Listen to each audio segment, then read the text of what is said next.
কৃষ্ণ কৃষ্ণ কৃষ্ণ হরে হরে, হরে রাম রাম রাম হরে হরে। এই মধুর সংকীর্তন বাণী। তাই দেখো, হরে কৃষ্ণ কৃষ্ণ কৃষ্ণ হরে হরে, কৃষ্ণকালী মা সবার ঘরে ঘরে। তাই কি আমাদের এত বড় মন্ত্র দাও, সময় নেই এত কাজ করতে গিয়ে। কৃষ্ণকালী মা বললো ঘর কলি থেকে আমি যাচ্ছি, পুরো একদম অল্প করে তোরা বল জয় কৃষ্ণকালী মায়ের জয়, ব্যাস এটাই সবাই জপ করো, তাহলে তুমি উদ্ধার হবে। তুমি কাকে যাচ্ছ? সত্যি তাকেই যাচ্ছ। ভগবান বিষ্ণু একমাত্র অর্জুনকে, ওনার যে এত অবতার, তিনি একমাত্র অর্জুনকেই দেখিয়েছিলেন যে আমি কে। তিনি শিব, তিনি শক্তি, তিনি সব, তিনি মহামায়া, তিনি তো সব।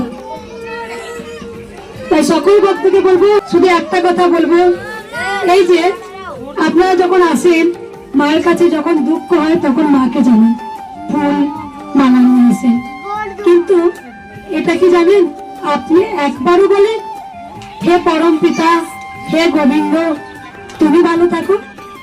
বলি কি আমরা? বলি না। আমি জানো তো, রোজ এখানে আসার আগে আমি সোনা মায়ের কাছে পুজো করি। আমি ভাবে থাকি, যার যত ভাব তার তত লাভ। কারণ একটা জিনিস দেখবে, মাকে চিৎকার করে পাওয়া যায় না, মাকে শান্ত মনে ডাকতে হয়, মাকে শান্ত মনে ডাকতে হয়। কারণ আমি এখানে কলিযুগে ঘর কলিতে, আমি অন্ধকারচ্ছন্ন মানুষ যারা ভুল পথে হাঁটছিলেন, গোবিন্দ আমাকে আবার পাঠিয়েছেন, যাও মা তুমি যাও, সবাইকে আলোর দিশা দেখাও।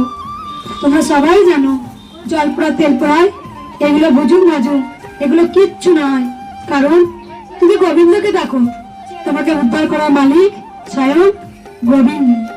তোমরা সবাই জানো, এখানে মা তোমাকে বলেছিলেন একটা মাদুরি দেবে আমার কাছে, যে একটা শিশু 9 বছর রোগ ভালো করবে। বাবা আমরা ডায়ালিসিস আমি বলেছিলাম বাবা একটা মাদুরি নাও।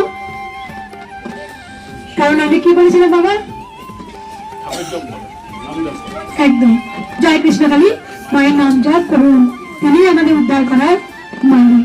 তাই যারা কুসংস্কারে চলে যাচ্ছেন, আমরা তো অসহায়তা সুযোগ নিয়ে টাকার পর টাকা নিচ্ছে, আপনি বুঝতে পারছেন না কার সমস্যা নেই, কার সমস্যা নেই বলুন তো? কত চাষি মাঠে কাজ করে, তাদের হাত ওঠে না। কত গরিব মানুষ দিন আনা দিন খাওয়া, তারা এখানে বেশিরভাগ জনা দক্ষিণা দিতেও পারে, নাও পারে।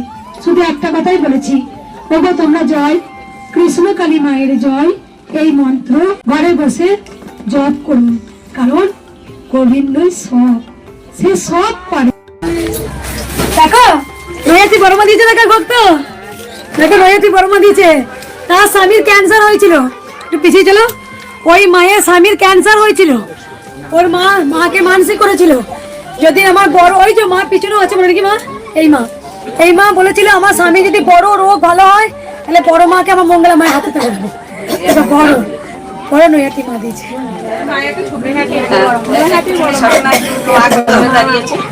বাবা বলছে মা যাবেন তো? আমি যাবো বেটা।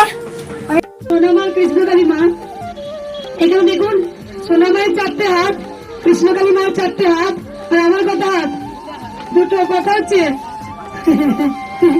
বলে দি তাদের আগে একটা কথা বলি সকল ভক্তকে, যে এই যে মায়ের নাম জপটা, এই মন্ত্রটা এত পাওয়ার, এত শক্তি। তাই তোমাদের বারবার আমাকে গোবিন্দ, যেমন ইনি কিন্তু কালী নয়, ইনি কিন্তু কৃষ্ণ। সবাই একটু চুপ করবেন, ইনি কিন্তু কালী হয়ে এসেছেন। কেন জানেন? 4টে যুগে যে অবতার, তিনি কে এসেছিলেন? স্বয়ং বিষ্ণু, তিনি তো এসেছিলেন। ঘোর কলি যুগে আবার কৃষ্ণ কালী হয়ে এলেন। কেন জানেন? তিনি 2টো ভাবে বুঝিয়েছিলেন, তিনি 2 রকম ভাবে বুঝালেন। আমার কথাটা একটু মন দিয়ে শুনলেন। তিনি বোঝালেন, ওরে আমি কালী, আমি কৃষ্ণ, আমি কৃষ্ণ, আমি কালী, আমি শ্যাম, আমি শ্যামা। তাই আমারও ভুল হয়েছিল। মা যখন প্রথম এলেন, আমি আগে বলছি মা আমি তো কৃষ্ণকে ভালোবাসি, আমার ছেলে তো, তুমি তোমাকে আদর করলে আমার ছেলেকে আদর করা হবে? তখন মা বলেছিলেন আমি কৃষ্ণ, আমি কালী, আমাকে আদর করলে তাকে আদর করা হয়। এই ভগবান এক এবং অদ্বিতীয়। ভগবান শ্রীকৃষ্ণ হচ্ছে তিনি সত্যের সারথী, তিনি অর্জুনের সারথি হয়েছিলেন। কেন জানেন? তার কারণ তিনি ধর্মের পথে থাকেন, তিনি ধর্মের পথে থাকেন।